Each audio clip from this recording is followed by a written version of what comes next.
il y a aussi une contradiction énorme entre ce que la Torah dit et le vécu. Ça, c'est d'une part. D'une autre part, est-ce qu'on peut dire, est-ce qu'on peut être sûr, comme la Torah l'affirme, Ki chochmatrem ou binatrem le'ene kol ha'amim, que tous les peuples diront, vous êtes le peuple de la sagesse, le peuple de la... Quand on voit les juifs, est-ce qu'on pense forcément que c'est les plus intelligents, les plus si? Il n'y a qu'à voir le nombre de jeunes juifs qui vont chercher la vérité et l'intelligence en Inde pour se poser la question si vraiment la vérité et l'intelligence elle est chez nous. J'ai rien contre les rabbins, j'en suis un. Quand on voit un rabbin, je veux dire, il ne fait pas le poids par rapport à un moine tibétain. Je veux dire, les moines tibétains, ils ont de quoi imposer.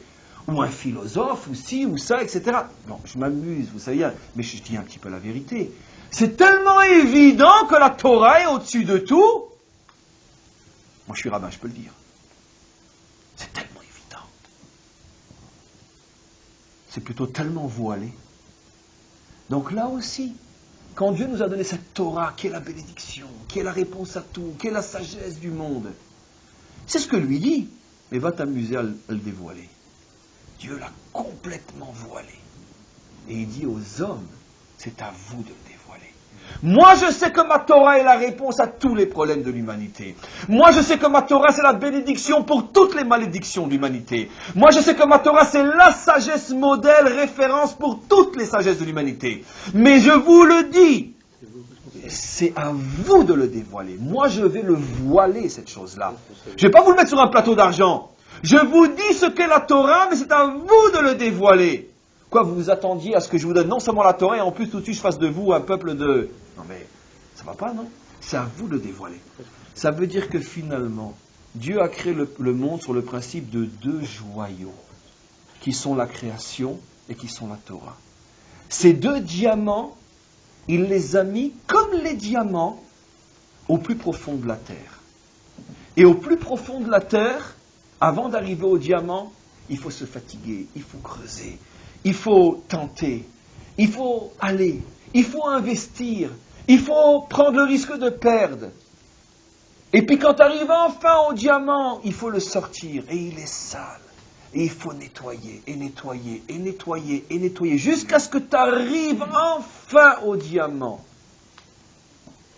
La Torah est un diamant. Qui le dit des dizaines de fois? Salomon dans les Proverbes. C'est un diamant. Avec tout ce que ça veut dire. Alors nous on se dit, nous on voudrait le diamant une fois qu'il est terminé. Non. C'est un diamant qu'il faut transformer, chercher, découvrir et polir. Avec tous les dangers aussi qui s'accompagnent à la recherche du diamant. Parce qu'il y a des jalousies, il y a des concurrences, il y a des dangers, il y a la mafia, il y a ci, il y a ça. Ça veut dire que quand tu es à la recherche d'un diamant, tu as intérêt à faire drôlement attention parce que tu vas avoir tout le monde sur le dos. Parce que tout le monde veut le diamant. Seulement, ils vont te laisser à toi faire le sale travail, et puis une fois que tu l'auras récupéré, ils vont le prendre pour eux. Ça nous est arrivé plusieurs fois dans notre histoire, nous. On s'est cassé la tête pour avoir Jérusalem, puis maintenant elle appartient aux autres.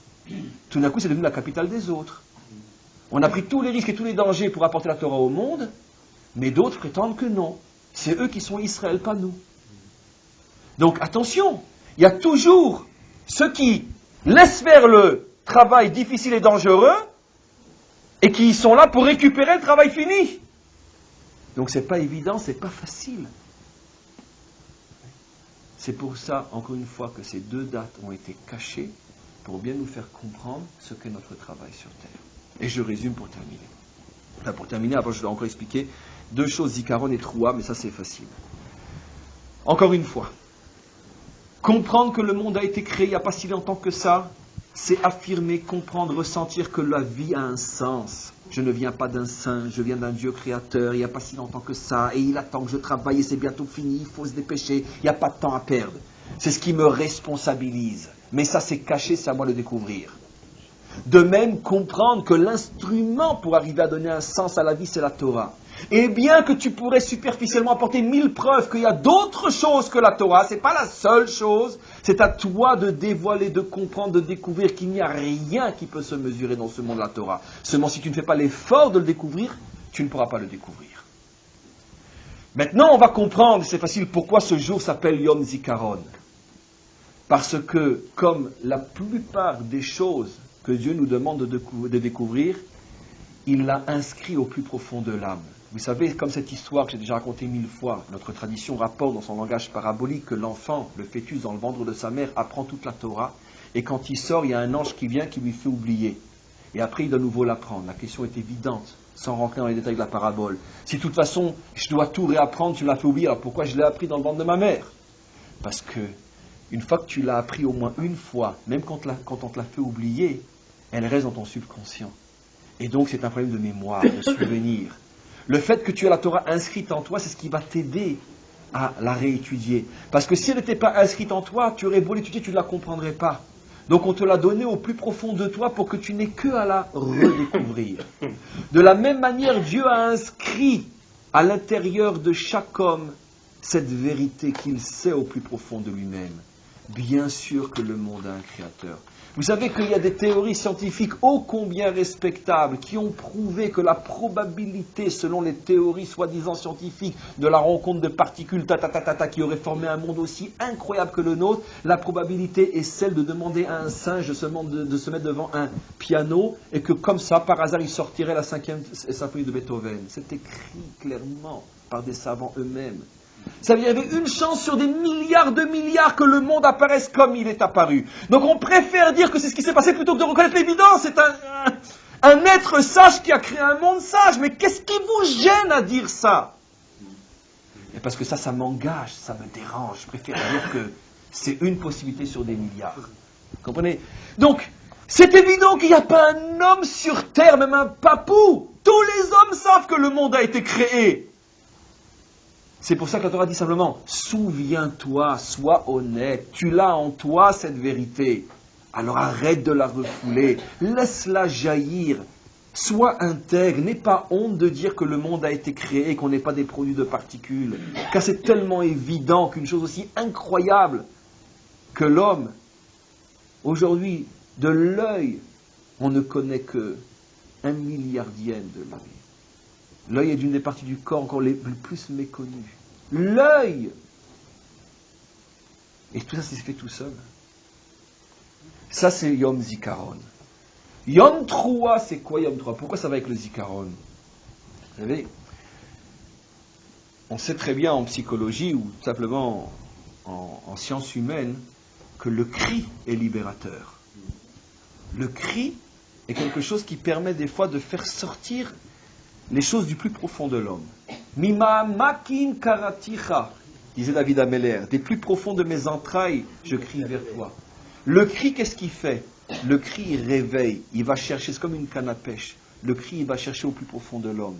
C'est quoi la troua? C'est quoi le son du chauffard? C'est un cri. C'est un cri.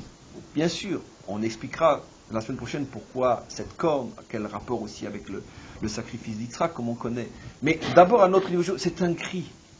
Ça veut dire que si tu sens que tu as, on pourrait dire, tous les blocages possibles et inimaginables, qu'est-ce qu'on va penser de moi, qu'est-ce qu'on va dire, etc., ou l'habitude, l'éducation, tu as quand même des blocages qui sentent que ça ne passe pas. Qu'est-ce que fait quelqu'un quand il se sent oppressé? Qu'est-ce qu'il fait? Il livre. Et ce cri de Rosh Hashanah, c'est le cri de l'humanité qui en vérité veut déchirer tous les voiles du mensonge, qui sont, on pourrait dire, toutes ces théories qui font tout pour nier l'essentiel et l'évidence qu'il y a un créateur, il y a un commencement, il y a une direction, il y a un sens, il y a un but. Et toutes ces oppressions que le monde s'est lui-même créé pour s'empêcher de se souvenir de l'évidence. Et on pousse ce cri libérateur. C'est pour ça que le son du chauffard est aussi le son de la délivrance. Car comme on le sait au moment de la délivrance, qu'est-ce qu'on va entendre? Le son du chauffard. C'est la même notion. Il y a une troisième fois où on parle du chauffard dans notre Torah, c'est quand la Torah a été donnée. Donc regardez 3 événements qui sont accompagnés du chauffard. La création, le don de la Torah, il y avait un kol chauffard, c'est marqué clairement, et la délivrance, le son du chauffard gadol. Pourquoi? Parce que ce sont 3 événements qui, on pourrait dire, viennent libérer l'homme de l'oppression qu'il a lui-même engendrée et créée par ses fautes. Et tu n'as qu'une seule possibilité, quand tu es devant un mur, qu'est-ce que tu fais? Tu hurles! Laissez-moi sortir! Tu cries! Et ce cri est libérateur. C'est ça le son du chauffard. Et de la même manière que pour retrouver, on pourrait dire, cette conscience de la création du monde, il faut crier. De la même manière, pour retrouver cette Torah qui est en nous, il faut crier. Et pour arriver à la délivrance finale aussi, Il faut crier. Et voilà pour aujourd'hui, pour le cours d'aujourd'hui.